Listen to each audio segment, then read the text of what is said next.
So I've been doing qualitative research for about 23 years, and I've been teaching qualitative data analysis, especially the constant comparative method, for about 19 years. And one of the things that I've always noticed is there's still a lot of confusion about how to do constant comparative analysis. Which is a really fundamental multi-purpose data analytic technique that fits into several different traditions within the realm of qualitative research. Um, a lot of confusion about it, and there are some really common mistakes that people make about it. And I've been a little bit surprised at the limited amount of guidance that we find online for how to do it. And so, while recognizing that there is no single formula, there's no single unitary step-by-step way to do constant comparative analysis perfectly. This is inductive research. It's not necessarily how inductive research works, especially when it involves manual coding. Um, but we can also recognize that there are some better ways to do constant comparative analysis that are more faithful to some of the ideas behind where constant comparative analysis came from. And so what I want to do in this series of lecture videos is just basically talk about some of the main things to remember about constant comparative analysis and go through some of what I consider to be the most important stages of coding within this analytic tradition. So let's talk about where constant comparative analysis came from, and let's talk about some of the main steps that people need to follow. Let's start with the basics of constant comparative analysis. My hope is that you'll be able to understand the differences between the main phases of coding that go on when we do this kind of analysis. I want people to be able to describe, what are some of the analytic advantages over constant comparative analysis over, less granular approaches like thematic analysis, which is a popular but not particularly rigorous approach to coding qualitative data inductively. It's not necessarily all that faithful to some of the ideas behind inductive research.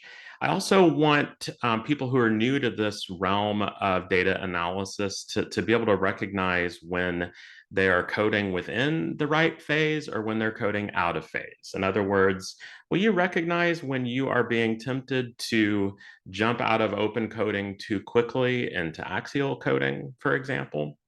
So those are some of the things that I'm hoping to accomplish in this series of videos. One thing that I want to do that I don't see people do enough is to really decouple constant comparative analysis from grounded theory research. It is true that constant comparative analysis came out of the grounded theory tradition. Glaser and Strauss. And it was definitely originally conceptualized and elucidated as a data analytic technique by the people who came up with grounded theory. However, one thing that we know for sure is that grounded theory has become an abused and confusing term in qualitative research. There are a lot of contested ideas about what grounded theory is.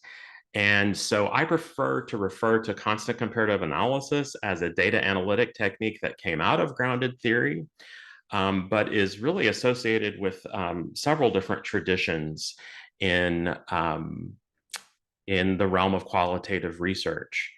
It is, I think, it is most overlapping with the manual inductive coding techniques that I believe are deemed more legitimate and more rigorous, conceptually, analytically, theoretically rigorous by people who are experts in inductive data analytic techniques that involve manual coding. So when you read people saying, oh, we took a grounded theory approach to our data, if they're being honest about that, that probably means that they were actually doing constant comparative analysis. I generally don't recommend to people that they claim that they were using a grounded theory approach. I suggest that you just say you used constant comparative analysis.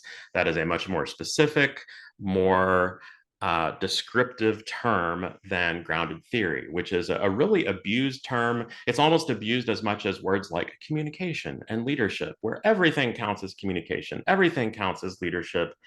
Uh, Unfortunately, everything to someone counts as a grounded theory approach. And so I just suggest avoiding that term wherever possible and instead referring to CCA, constant comparative analysis.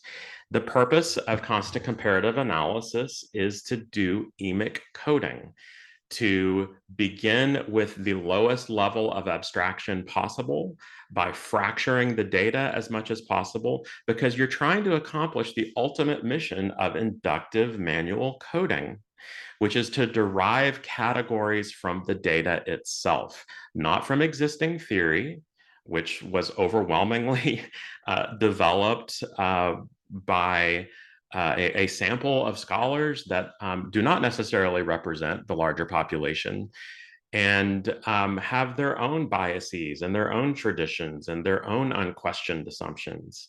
When we're doing inductive data analysis, we're trying to get away from all that. We're trying to really focus on developing categories from the data itself, this data that we collected from end users, from people who are out there in the real world where the rubber meets the ground, actually experiencing the phenomenon of interest. Not from people who hide in their offices and sit around tables in the ivory tower. We're trying to understand this from the end users, from the participants' point of view.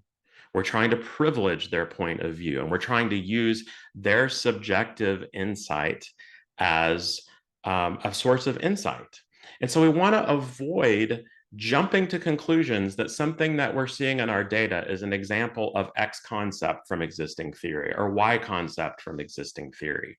People who do that are novices who don't necessarily understand how to be as faithful as possible to some of the ideas behind constant comparative analysis and grounded theory more generally. So let's begin by talking about open coding, and we'll talk about what open coding is and some just basic things to remember about the open coding process. Open coding is the first phase of constant comparative analysis. And actually, before you start open coding, or maybe a way to start open coding, is to begin by familiarizing yourself with the data.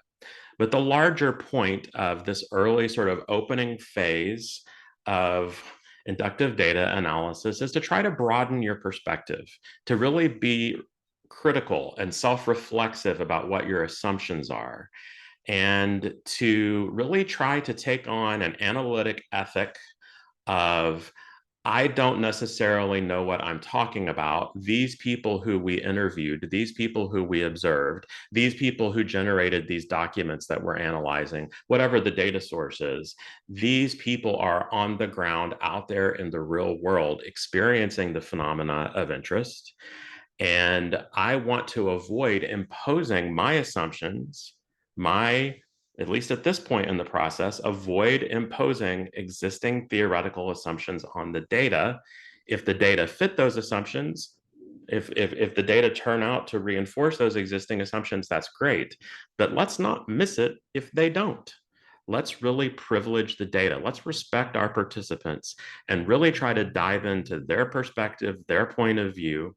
And one critical way to do that is to pay attention to the language that they use, because the language that they use does not just reflect their thinking, but shapes their thinking in an ongoing way. Diving into the dynamics of that language and that text is the best way to be as inductive as possible and to begin at the lowest level of abstraction. So the idea is begin by opening up the inquiry. Really question yourself. Am I avoiding tunnel vision? The worst possible thing that could be said about someone who's trying to do inductive research is that, oh, well, you just found what you're looking for. And the reason that's the worst thing that could be said is because that is the biggest temptation. And you're really not being faithful to the ideals behind inductive research if you just go hunting and fishing in your data for the things that were already looking for to begin with. Respect your data, respect your participants enough and their point of view and their insights enough not to do that. So am I avoiding tunnel vision? Am I avoiding this kind of confirmation bias where I notice things that fit my existing assumptions and ideas and preferred theoretical framework? Or am I and not noticing things that don't? Or am I questioning myself and actually respecting and recognizing my own assumptions and looking for patterns in the data that actually conflict with those assumptions? So have I begun the process with a set of assumptions that I'm imposing on the data? Well, that's a really EDIC approach. And we're trying to be as emic, as emergent as possible. We're trying to let the categories emerge as much as they can. That does mean that we're identifying those categories. But when we do it in a more granular way, when we fragment the data as much as possible, and when we avoid imposing theoretical language on the data, especially during this open early phase of constant comparative analysis, that's when we're being as emic as possible and beginning with the lowest level of abstraction. Another way to think about it is, what's going on in my head when I'm analyzing these data? Whose voice is banging around in the back of my head as I fracture this text, as I highlight it and code it, as I assign categories to it, as I label those categories?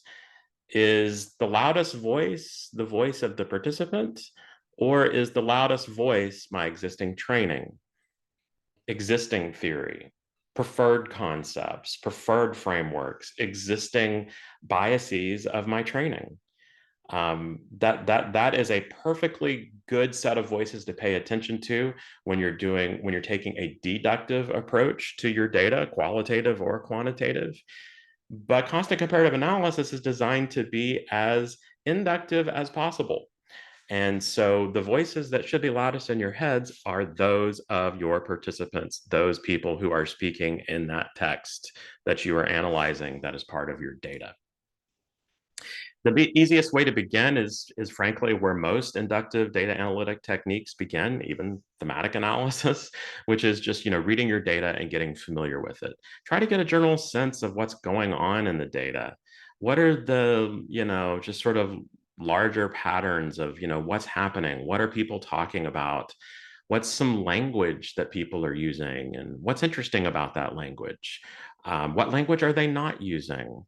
But really, you're just trying to get a general sense of the range of things that people are talking about, the range of ways that people are asking questions, conceptualizing ideas. You want to avoid, finding what you're looking for just because your existing training has primed you to do so. You're going to read the data with extant theory and concepts in mind. That's going to happen. There's no way to completely avoid it. But the way to deal with it is to write it down. So if when you are just listening to transcripts, reading through transcripts, documents, observational notes, expanded field notes, things like that, then if you find yourself wanting, if your brain goes, oh, that thing I'm seeing here is an example of X concept, Y concept, write it down. Go ahead and write it down, because when you write it down, you're making a note about your own bias. And if you document your own bias, that is the best way to begin imposing that bias on the data. You can bracket off these biases to the extent that it's possible if you recognize that that's what you're doing. And one way of doing that is just by taking some notes and saying, I have to admit that after reading through these transcripts, looking at these documents, reviewing these expanded field notes, these are some categories that automatically pop into my mind. And when you've done that, then it's down, it's documented, and this increases the likelihood that you'll avoid imposing those things because you're choosing to write them down and as much as possible, bracket them off, save them for a later stage of coding. It may even be a good idea to write a theoretical memo. Why do I find myself thinking this?